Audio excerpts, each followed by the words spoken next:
Not that you don't already, but this April for Sagittarius Risings definitely has an emphasis on speaking your truth, like really coming out and doing it. If you are excited to dive into this really informative take on the astrology, the tarot, and the oracle deck cards for Sagittarius Risings for April 2020, make sure that you like, subscribe, and hit that notification bell so you are always up to date with what the stars have in store for you.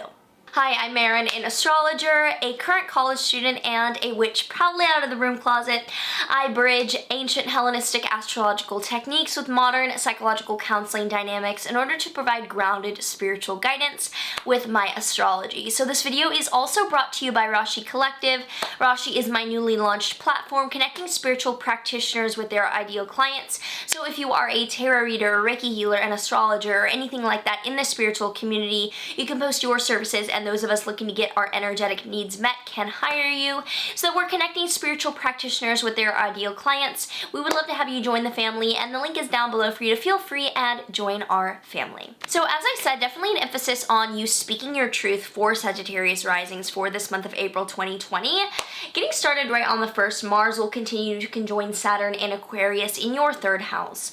Mars and Saturn joining in your Aquarius 3rd house is new challenges and limitations around communication, short-term travel, and siblings. Any of those or all of those are really being highlighted as the major pertinent effort zone of your life. This is carrying over from March, so this is not something new, but it is still pertinent. As well, on the 1st, Jupiter continues to conjoin Pluto and Capricorn in your 2nd house. This is also nothing new. This has been there for the past few years, but is really coming to a head regarding expansion of financial transformation. For better or for worse, there's been a crisis, a sort of breakdown to really unveil authentic ways of dealing with money and finances in your life, and this is still being pertinent and at the forefront of the importance for April at the very beginning of the month. On the 3rd, Venus will enter your Gemini 7th house, a really beautiful transit of love, harmony, romance, beauty, entering your house of one-to-one partnerships and relationships. So if you are in a pre-existing bond, this is definitely an aspect that is beautiful in order to enhance that. If you are not in a bond right now, this very well could indicate something of romantic essence coming your way, or it could simply mean that any bonds of the one-to-one level in your life are really doing well and functioning highly this month. On the 3rd, Mercury conjoins Neptune in Pisces in your 4th house, an aspect of dreamy or artistic or intuitive information coming to light around home, family, or property. So you could be getting word about something really beautiful from one of your family members. This could also be definitely an aspect of like receiving messages from past ancestors or from people who have already transitioned. Could be something to look out for in the beginning of the month. Could be a really beautiful time. On the 4th, Venus in Gemini then trines Saturn and Capricorn between your 7th and 3rd houses. So some of this enhancement or harmony regarding relationships is being helped out by the new growth that you were experiencing around communication, short-term travel like errands or siblings. I think that the way that you are stepping into speaking your truth, even if it is challenging at first, is allowing you to reach new heights of ease with a partner. On the 6th, Mars in Aquarius in your 3rd house will square Uranus and Taurus in your 6th house. So that drive to go after really accomplishing the matters of speaking your truth, this could also be matters with siblings, as the 3rd house deals with both communication and siblings, is being activated by some unexpected health, illness, or coworker matters. So this drive to further be more in your zone of truth and speaking from a place of authenticity is being activated by some unexpected or surprisingly acute actions regarding your health, or maybe something going on in the workplace with coworkers as well could be activated. On the 7th, there is a full moon in Libra in your 11th house, a culmination over the past 6 months regarding networking, friends, groups, alliances in your world. There's a full video you can watch on this down below, but in essence, this full moon is a culmination high point around networking for you that you can look forward to releasing around. On the 14th, the Sun in Aries will then square Jupiter and Pluto in your Capricorn 2nd house. So the emphasis nearing the end of the month, the emphasis nearing the middle of the month on children, creativity, or romance in your life through your 5th house is being activated by the money matters in your life, actually in a good way. So you grappling with the matters of finances in your life is allowing you to put more priority towards things that bring you joy, such as children, such as creativity, such as romance in your life. On the 19th, the Sun then enters enters Taurus, which is bringing now the focal point onto the area of your life of health, illness, and coworkers.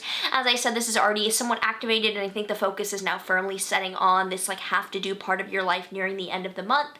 Then on the 20th, the Sun in Taurus will square Saturn in Aquarius. So the illumination of the health or coworkers in your life that are really at a point of being focalized is being challenged by some of the communication matters. It could also be challenged by siblings. There's a dynamic of tension between those two things that is in an aspect of challenge. On the 22nd, there is a really beautiful new moon in Taurus in your 6th house, a really fertile new beginning around planting seeds of health, illness, or coworkers for the better with illness. I mean like getting a hold on your health if need be. You can watch the full video on this new moon down below, but it's a really, really good time to manifest really potently, and it's a great time to think about what you want to cultivate with self-care and your personal day-to-day routine. On the 25th, the Sun will then conjoin Uranus and Taurus in your 6th house, further illuminating some surprising or really revolutionary insight around health or maybe coworkers that you share workspace with. On the 25th, Mercury in Aries will square Jupiter and Pluto in Capricorn, so the illumination of children, creativity, or romance in your life is being accentuated by the finances. You're communicating to either a child or a loved one or about a creative project, and that is being affected by the changes and growth in your financial sector. Finally, on the 27th, Mercury will enter your Taurus 6th house and square Saturn in your Aquarius 3rd house. So now that you're communicating about your health, it is being asked to come from a place of truth and authenticity, and that might be what culminates the month in this really mature energy of stepping into a reflection of your truth. So how are you feeling about this astrology? I would love to know down below your thoughts or any reflections coming up around the energy that is coming, or any stories you would love to share with me. I would love to hear in the comments below. So with that being said, with the astrology, let's look at the tarot to see what tarot card is coming up for Sag Risings for April 2020. We have the Strength card, and the Strength card is associated with Leo.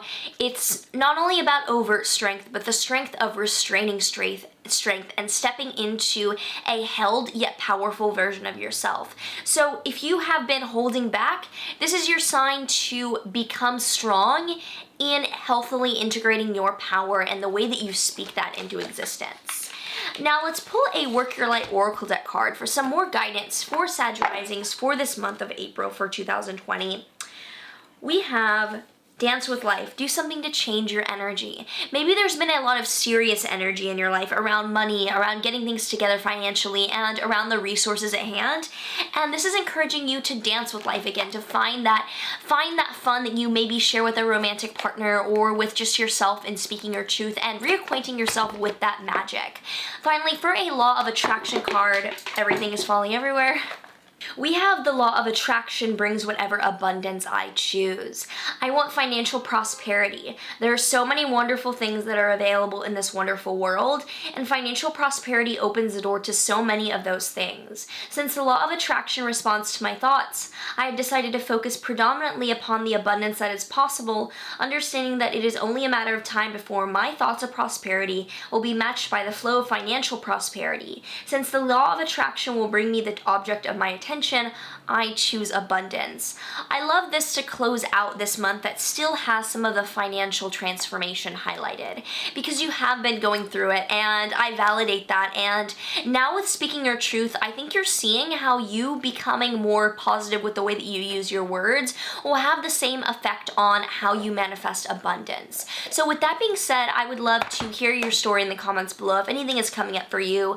Also, I would love to read for you if you are interested. Do check out my readings down below. Check out Rashi if you are interested in posting your services or finding services. Otherwise, I will see you in the next video. Sending so much love, and yeah, I'll see you in the next one. But there is one thing you're all